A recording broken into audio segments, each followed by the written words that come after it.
Hello everyone, I'm the old guy and welcome to Old Games. In this series I talk about some of my favorite games from the past, and today I want to talk about P.T.O, Pacific Theater of Operations, developed by Koei in 1989 and released on the Sega Genesis and the Super Nintendo in 1993. When it comes to old school strategy games, Koei is the king of the castle. They developed a number of strategy games for the Sega Genesis and the Super Nintendo, and a lot of them were great, but P.T.O has to be my favorite one. In the game, you take the role of the leader of either the Japanese Navy or the Allied navies in the Pacific during World War II.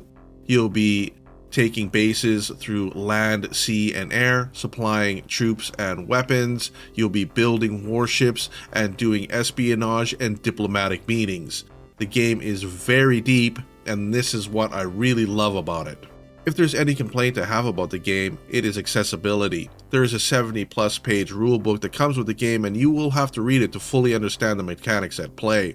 There is no tutorial, and if you're looking for a fast war game, this is not it. But if you're looking for a deep strategy game with a lot of mechanics and a lot of micromanagement, this game might be for you. After selecting your difficulty, you'll be required to roll the stats of 20 of your generals. These generals will help you through the game and provide you with benefits or disadvantages depending on the stats that you roll. Once the initial setup of the game is complete, you'll be dropped into a map of the Pacific Ocean. Here you can see all 50 bases. In order to win the campaign, depending on which one you pick, you'll have to either destroy all the bases or destroy all the ships or take over certain landmarks. The game takes place in military time and it takes down the hours, and you're allowed to take a turn every 4 hours. The pace of the game can be very slow because of this, especially when there is a large amount of action going on, and you will also be interrupted by a number of alerts that you will get from your other fleets.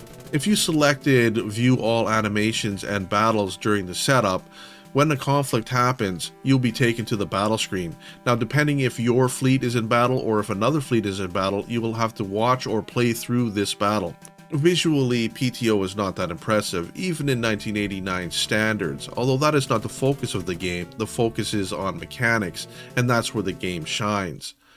As you play through the game, you're going to be going through screens of menus, graphs, charts, and maps, with the occasional pop-up or animation to spice things up. The game does a wonderful job of giving you the feeling of controlling a vast navy in World War II, with historical touches add to the immersion of the game. If you can overlook the outdated aspects of the game like the graphics and the pacing, and are willing to put the time in to learn the mechanics and how to play the game, this might be a great option for you, especially if you're looking for something on the Super Nintendo or the Sega Genesis and you are a strategy fan. Definitely give this game a try. Thanks for stopping by, and we'll see you soon.